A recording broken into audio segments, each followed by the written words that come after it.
So, ladies and gentlemen, we are here. My name's David Marsh. Today, I've got my good buddy and fellow investor, Spencer Bishop, with me. Spencer, what's up, bro? Spencer's down in Lakeland, doing tons of flips, doing tons of wholesale deals. And today, I just wanted to stand up, actually. We're in one of your rental units and have a chat with you about your business, get any tips and tricks that you might have for the viewer, and just learn a little bit more about you. So why don't we take it back? Tell us how long you've been investing, what you were doing right before you got into it, and then kind of slowly lead us up to where you're at today. Yeah, pretty simple story, probably a lot like most, I would say. But I was a truck driver. I was working long hours over the road, New York City, California, Cape Cod, the whole works, and breaking my back for somebody else's business. Stumbled upon real estate investing and kind of just never turned back. This is my 5th year real estate investing. Our bread and butter is wholesale. We cherry pick out the best deals for fixing, flipping, and building out our own portfolio. We've added in a nice tool to our tool belt with creative finance, and we've been able to build out our entire rental portfolio with creative deals. So I've never had to actually qualify for a mortgage before, which is great. And picking up, great interest rates is really good as well. So fast forward now, we're just, we're growing. We keep scaling. It takes a lot more time and money and energy than you actually think it does. So there's no get rich quick scheme here. It's the long game. And we're just trying to scale and do better and better and make more money along the way. And you were towing boats, correct? Yeah. I was towing boats as big as they go down the highway, which is very different. Yeah, I remember seeing that on your social media way back in the day. So that is a completely different mindset than the real estate investor. With somebody that's pulling all those long hours, Yeah, there's a difference there. Like, I was hauling the yachts. I wasn't owning the yacht. So having that perspective right there changed it for me. I was hauling the boats, doing all the work. Well, as soon as I got to the boat ramp, the multi-million-dollar person came out and said, "Hey, thanks for my new boat, beautiful boat, thank you," and everything. But now I get to go enjoy myself. And then at that point, my job was done. So that was a huge perspective change there of knowing what's possible, right? My perspective is being on this end of hauling the boat versus actually owning it and being able to enjoy it, right? And how do I get to that point? That was... What does that guy do? Yeah, just in general, hey, I want to better my lifestyle and, I want to enjoy myself and be able to take family and friends along the way with me. However, still, what did it take to get to that point, right? How do I get there, whatever, industry it may be, or because it's not just about money, but how do we do that? How do we replicate that? So my perspective changed there. And I think the biggest thing for me is belief. I had the belief that it's possible. I just didn't know the roadmap to get there. So I kind of all focused in on that, right? Going all in and saying, hey, it's possible. I'm just going to keep increasing, my revenue, getting to a point where I'm trading time for money and flip that, right? And taking that progress into actually making the real money. Yeah. And how did you find real estate? So obviously you met these people, they're making money. Now it's like, all right, money's something that I'm passionate about that I want to get into, but real estate's a specific vehicle. So did you have a family member or did you come across it online? Yeah, exactly that. So being a truck driver, you had there's long hours, but you also had a lot of time when you weren't driving those hours. And in that time period, I was able to do a lot of research. I mean, it took me well over a year really to find, hey, how do I make biggest, amount of money with doing the little amount of work, but, trading that time for money kind of aspect. And it all led back to real estate. And then I kept, researching real estate. Well, how do I get started in real estate? Because I don't have any money, or sure as hell don't have, not a lot of it. I have a good work ethic, and I know that if I follow a simple process and I have that belief and I can put that work ethic along with that, I know that I can achieve whatever I'm trying to achieve. So having that piece got me to that whole next step. Now, doing all of that research, I stumbled across Cody Sperber. And a lot of you guys know the clever investor himself. He is probably the #1 person in the educational real estate space, investing space. Has been in the business for, well, probably over 20 years now. So getting involved with Cody Sperber, following his processes, I invested, went all in with him and his processes, and that got me into the real estate investing world.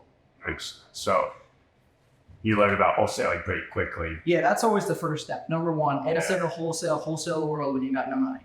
For years and years for me, so I learned about real estate through Cardone. That's what opened me up to it. And for years after that, it was, okay, this job is going to be my stepping stone to stack money away so I can buy real estate, buy an asset. For years and years, and it wasn't until years later when I found out about wholesaling. No cash needed, and I wasn't skeptical at all. How about you? Were you skeptical about wholesaling? Oh yeah, my wife literally thought it was a scam. You're like, there's no way you're investing your money in this. What are you doing? Until she did hours and hours of research herself into Cody Sperber and Clever Investor, and could not dig out anything on the bad side. And then she was the one that came to me and said, like, you should do this. Yeah. Like, I think that this could possibly be your shot. Now, she's a big part of your company today?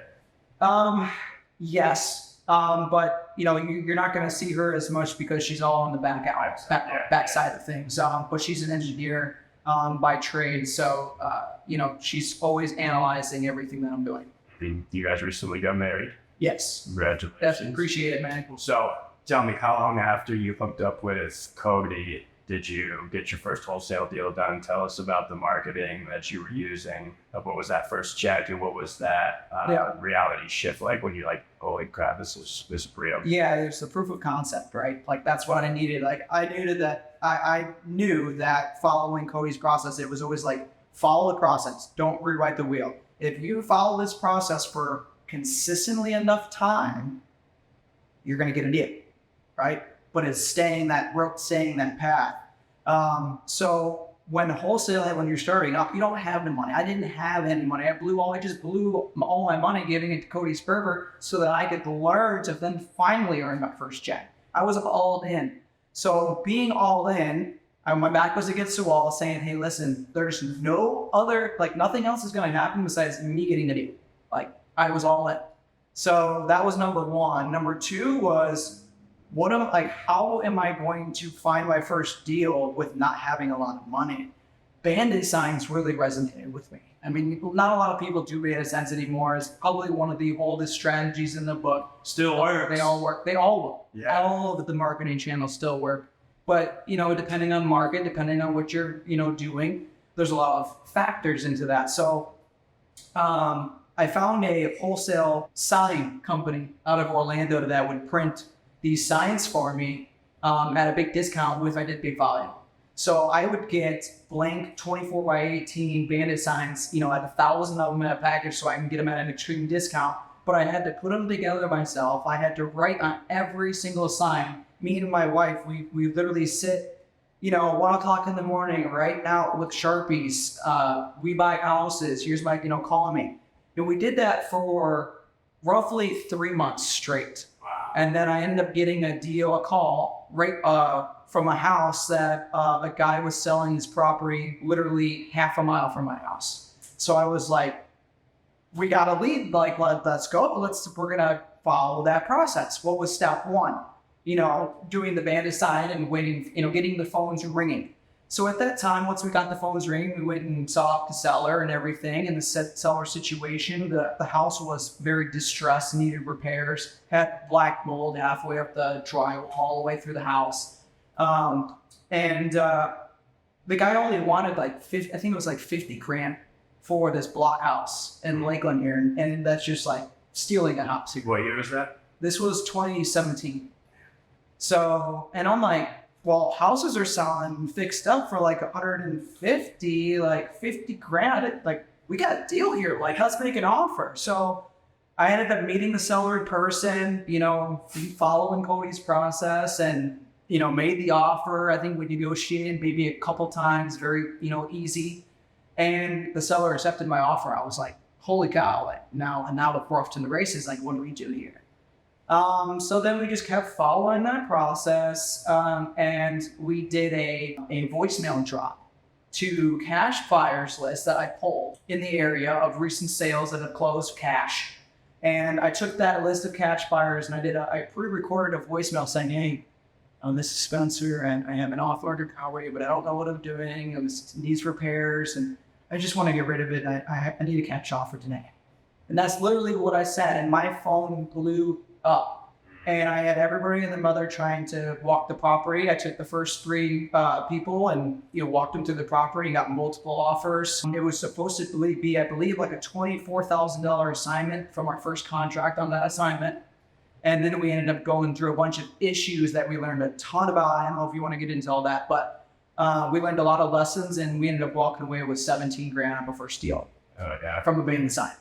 Awesome. That's a good beta. So now you got that proof of concept. Yep, that's exactly it. Proof of concept. Now I was like, listen, I did this, followed that exact process, and I got a check for doing it in a short period of time. I just made more than, that I made probably in the last, I don't know, break that about 5, like last 3 or 4 months. Yeah. Right. Total. And a lot of work in the last 3 to 4 months. So dude, I bought a box of bandit signs back in 2018, 2019, ended up moving from Maine to Florida and left that box because I couldn't stuff it in the U-Haul. And I just bought another box of 100 probably 3 or 4 months ago, and it's still in my garage. So I've drawn on it, but yeah, dude, that takes commitment to go out there, typically at night. If that's what you did. Yeah, I was exactly what you think of Anacines. Like I was doing that. I put them on Friday. Well, started with Thursday and Friday nights to get just enough time for people to go past my sign in 3 to 4 days when, code enforcement is not working. So I had 3 to 4 days of time for someone to call me saying that they have a property. And I would just leave them on. I wouldn't pick them up. I was playing the volume game. Yeah. And a lot of people don't play the volume game. They just think that, hey, I'm going to put out 100 signs and I'm going to wait for my deal. I can wait. I was putting out thousands of signs. I was putting out 200 every single week, blanketing areas. And yes, about every call that, bad, good, and everything in between. People wanting to sue me, the city wanting to find me, and sellers wanting to sell me the properties. Nice. So proof of concept now. Yeah. You got the proof of concept. You go shopping with that check, or do you invest back into marketing? Shopping for marketing. Yeah. Yeah, more. You continue in designs? At that time, yeah. At what point did you level up to a BA, or what was the next thing? And at what point? Well, I didn't level up quickly. I just kept doing what worked and what was making me money. And that was me physically calling sellers, cold calling, because you got to wait for the phone to ring with bandit signs. So I was throwing out bandit signs weekly and then sitting on the phones cold calling myself because I didn't have the money to pay the BA.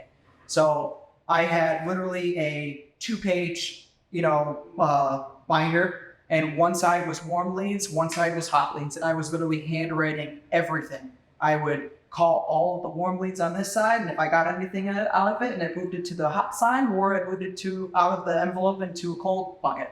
And I literally did that for well over a year, grinding it out, getting consistent deal flow off of that. And at that point, then I was able to go spend more in marketing and get a VA when I actually could afford buying one.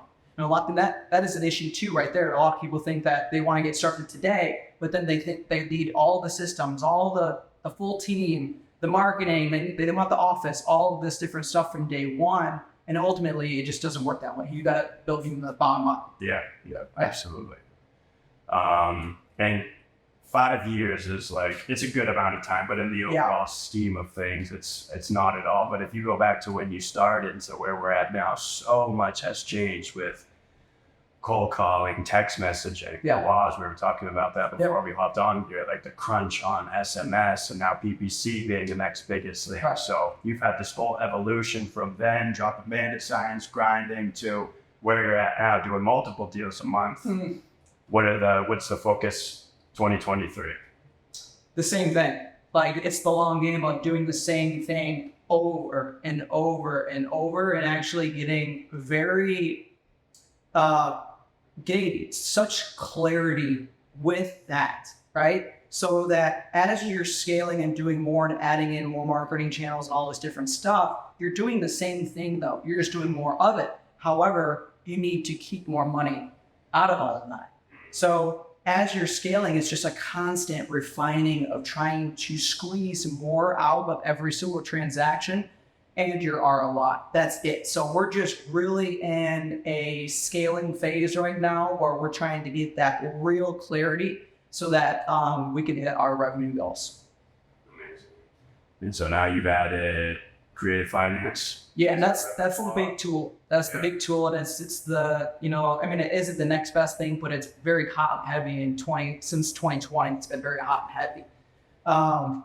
And there's some big gurus that have made it the next best thing, because it really is powerful, and you know that. Yeah. However, we've added that tool into our tool belt to explode our business and our deal flow.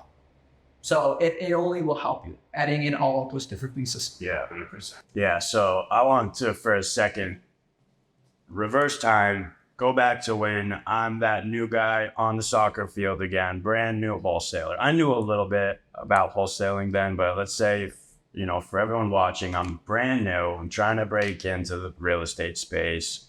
There's endless videos on YouTube. Everyone's saying, what would you give as advice on where to start? How do I go? Just nail that first deal. Well, there's two big things there in that, and it's time and money, and figuring out which one you have and which one you don't have. Mm-hmm. And if you have both, you're in a good position.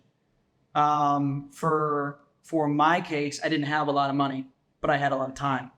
So I leveraged any money that I did have into the consistent marketing, into that one piece. But you have to choose what you choose. You don't, because every market is different and every marketing piece reacts different to that market. For me, I was in a rural area. Bandit signs worked great, and we talk about it in Jim Mueller's book, How to Wholesale Real Estate too. So what I would recommend is figuring out which one you have and which one you don't have. And if you have a lot of time, not a lot of money, do pick a strategy that doesn't cost a lot. Maybe, you have enough money to drive your car around your neighborhood in your area and find properties that are boarded up or look like crap. Everybody has or knows of a house like that. Yeah. Just like, I know a house down the street. So if you start there, and the thing is, it's consistent in that one thing for enough time that you can actually get results, because every marketing channel has a delayed effect to it, right? You're going to have, maybe 90 days before you can land a deal out of that marketing. So you need to stay super consistent and picking what you're picking. Now, just if you don't have a lot of money, like I said, choose a low cost marketing channel, driving for dollars, door knocking, any of those types of things. Or dude, seriously, what I would personally do, now this is my opinion, is I would find other people that already have the deals, because maybe you can bring the buyer to the table, and you don't have to spend all your time and money and effort marketing to sellers, direct to seller, right? You can just reach out to verified buyers in your area, so that if you see another wholesaler, agent, investor that has a deal that looks like it works, you might have a buyer that is looking for that same type of property, and then you could put them together, as long as everybody is on the same page. Yep. And you're doing ethical, good business, and that didn't cost you a lot of money. That costed you time, the time to find those verified buyers. And you can make the same amount of money being direct to seller as bringing the buyer to the table. There's many ways to make real estate very quickly, but you need to choose that and stick with it. That shiny object syndrome's a real thing, and I've experienced it, multiple times in multiple different, right. The new person wants a $10 million rental portfolio, and they want to fix and flip 100 properties a year, just starting out, and they don't have money, time, or education. Yeah. Right. And you have to recognize that you need to start somewhere, and everybody is starting at a different pace. And you have to find your lane, stick in your lane, and yourself is your own competition. So that's going to be a good segue into my next question, because I want to ask you about fix and flipping as well. Because as you go, you start with like minimal risk, minimal responsibility, which is wholesale.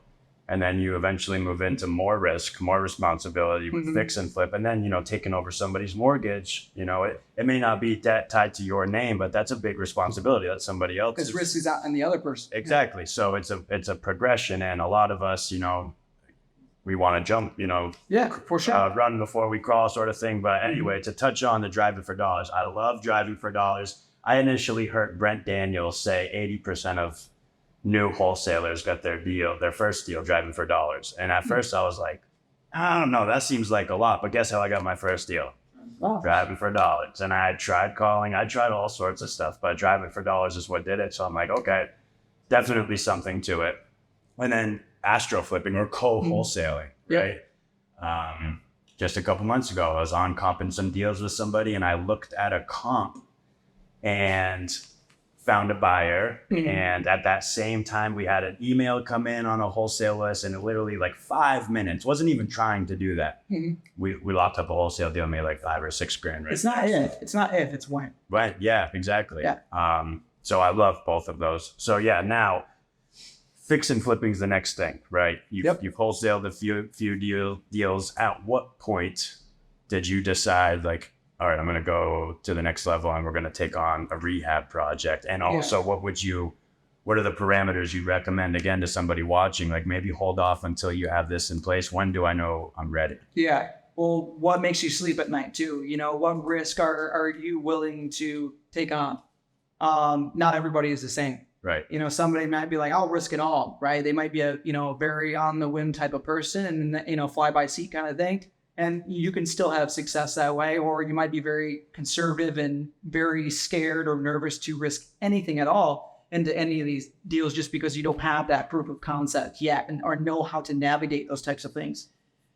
So with me, when starting with wholesale, it's like wholesale, there's zero risk or little to no risk, right? With wholesale. And I love that. And you don't need any of your own money. You leverage everybody else's money to do it. So like, why wouldn't you want that? And you can literally make a similar returns. And this as well. I've made more on some wholesales than I've made on a lot of flips. Yeah. More than one flip together combined. So one has a lot of risk and the other one doesn't have, has minimal risk.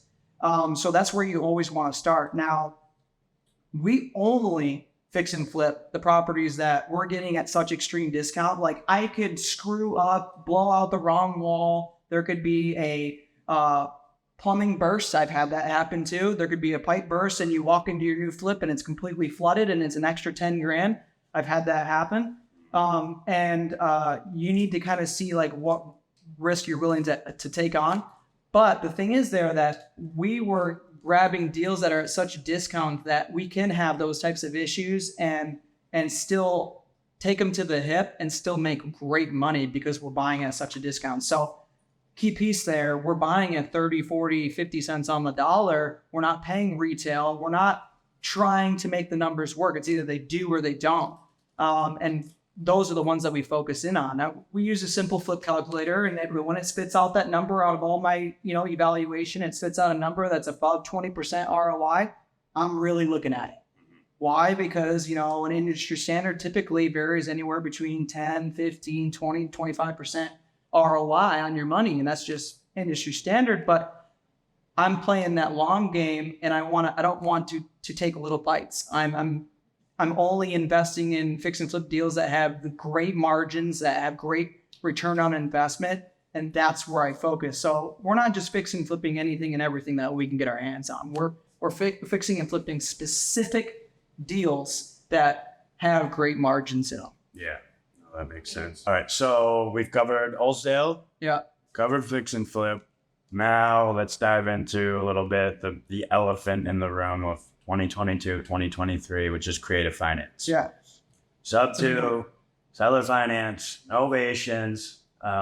It's almost like nobody knew about it. Well, all the old timers knew about it. It's been around for like 40 years. More actually longer than that, I think. Robert Allen wrote the book, No Money Down or whatever. Love that book. Mm-hmm. And I actually wanted to touch on that real quick too, because like the fears around, different fears that come up. Some people have the fear of success. Some people have the fear of failure. I want to touch on the mindset of an entrepreneur and a real estate investor a little bit, but let's chat about creative finance. How many types of creative deals have you done? I think earlier you were telling me your entire portfolio is comprised of only creative deals. Yeah. Sub twos and seller finance mostly. Okay.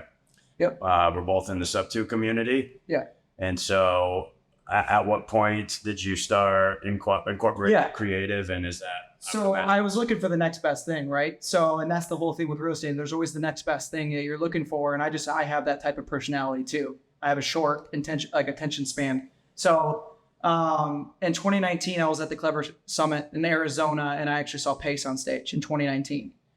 That's when he first started saying, hey, like, you know, we're doing this creative finance thing. This is coming out. We're talking about it.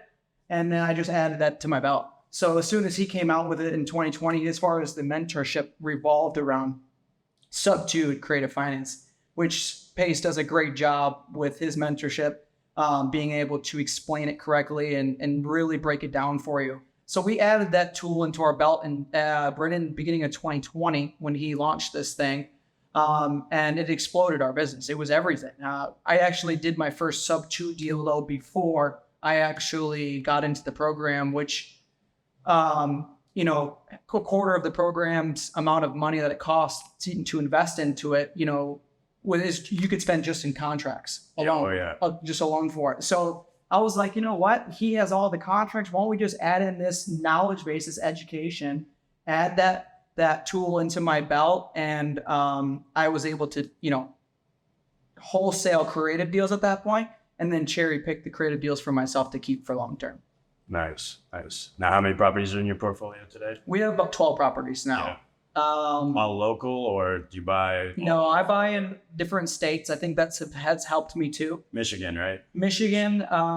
We wholesale in North Carolina and Atlanta, Georgia as well, and West Michigan. However, both states that I'm doing creative deals in right now, holding properties, is Michigan and Florida, Michigan is where I'm originally from. Cool. All right, I think 2 more questions. What's the goal for the next 12 months for your business? I know we were talking again right before we hopped on, where so much is happening right now with technology and AI and all sorts of stuff. It's causing, and the crunch on our old marketing methods like texting. Some things that used to work really well are no longer working anymore. And a lot of people are pivoting, yourself included. So what do you see? What's the goal for the next 12, 24 months look like? And then is there anything else that you are looking at, you know, on businesses, anything else like that? Or are you? So the biggest thing is that we're thinking bigger. I've been thinking too small since I was a child, and it's usually how you grow up. It's, you know, your parents' mentalities. It's the environment that you surround yourself with that has opened my eyes to actually believe. So by thinking bigger, I'm getting into rooms that, you know, I'm the smallest fish. I'm just like, holy cow, I am doing something wrong. And I'm finding those things that I think and believe that I'm doing wrong and adding in those golden nuggets to propel my business to the next level without doing the R&R myself, which is the pay to play concept.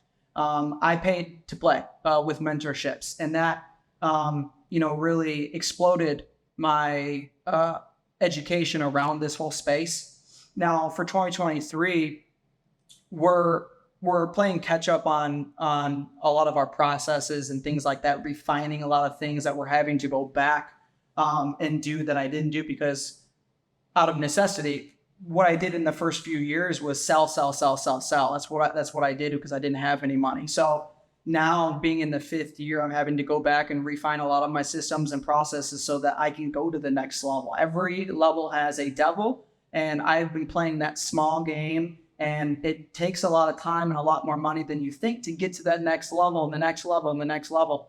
So we're ultimately trying to get to a space where we're doing 7 figures a year consistently with a small team. And we're building out that whole team right now to be able to get to that next level that we can create this small machine that's just pumping deals and, you know, active income, cash flow, building wealth and keeping more money. That's it. I mean, you know, the only way to make a ton of money and not pay any in taxes is to buy real estate that you can depreciate. So as we keep making more and more money that we're trying to make, we are having to cherry pick out those deals to go against our income so that we can pay no taxes and make more money than 99% of the world. So we're just on to bigger and better things and trying to hit that next level like anybody is, right? 100%. That's kind of our season that we're in.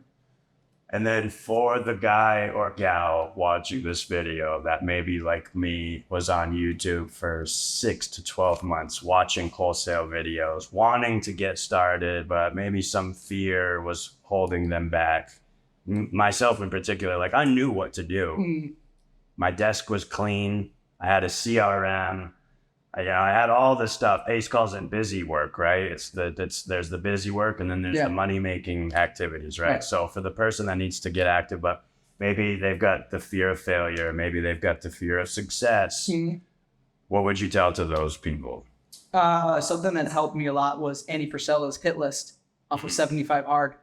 To not go down that tangent, but basically he has a hit list that you take 3 to 5 things of your day that are the most important things that you have to hit. So it might be that call of renegotiating with a seller that you've been dreading, you know what I mean, to have that conversation, or backing out of a sale, or those hard conversations that you have to do. And everybody knows those things. So I take those 3 to 5 things every single day and I knock them out. And you might knock them out by 12. And if I knock them out by 12, I won that day. Yep. So that's amazing. Where can people find you? What's your social? My Instagram is usually where I float around.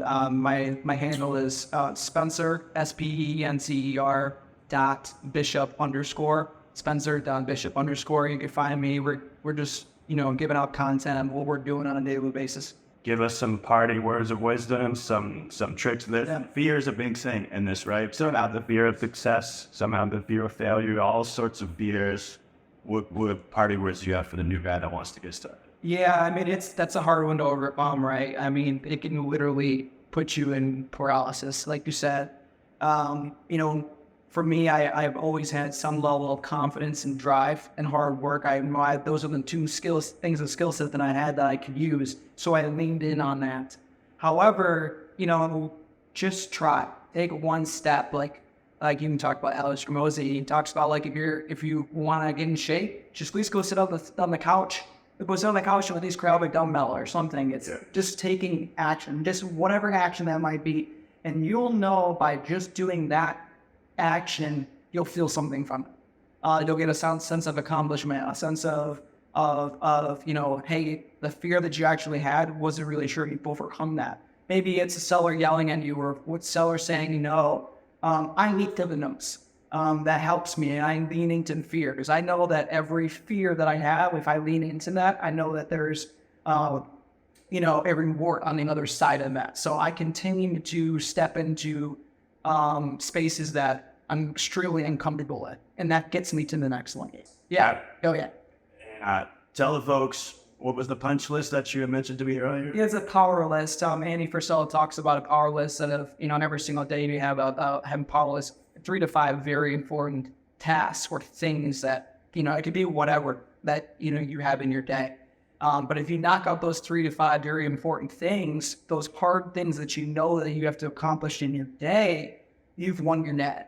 And when you start winning your day, you start winning weeks, you start winning months, and then you look at it over time, we've won 3/4 of a year to a year. And I would tell you that, a majority of people are not winning their days or winning their years. So consistently taking that action and doing that over a period of time, the long game, is going to get you there.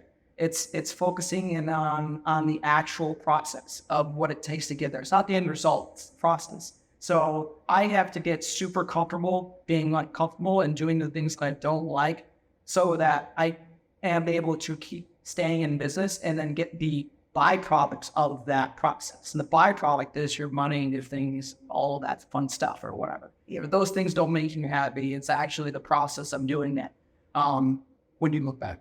Once you get to where you are, that you got that circle, which is your comfort zone, and then everything outside of that is where the opportunity is, the progression is, and yes, small, imperfect action. Yep. right? So if you're trying to get started and it's call somebody tomorrow, right? Fail forward. Fail forward, make that call, because you make that call and you're like, shit, that wasn't that bad. The second one is easier. I mean, it's easier. And so really it's just that mentality you got to get through. And I think that's awesome, bro. So thank you so much, guys. Thank you for tuning in. Definitely have you back in the future. For sure, man. And yeah, man, keep grinding. Appreciate you. Yeah, of course.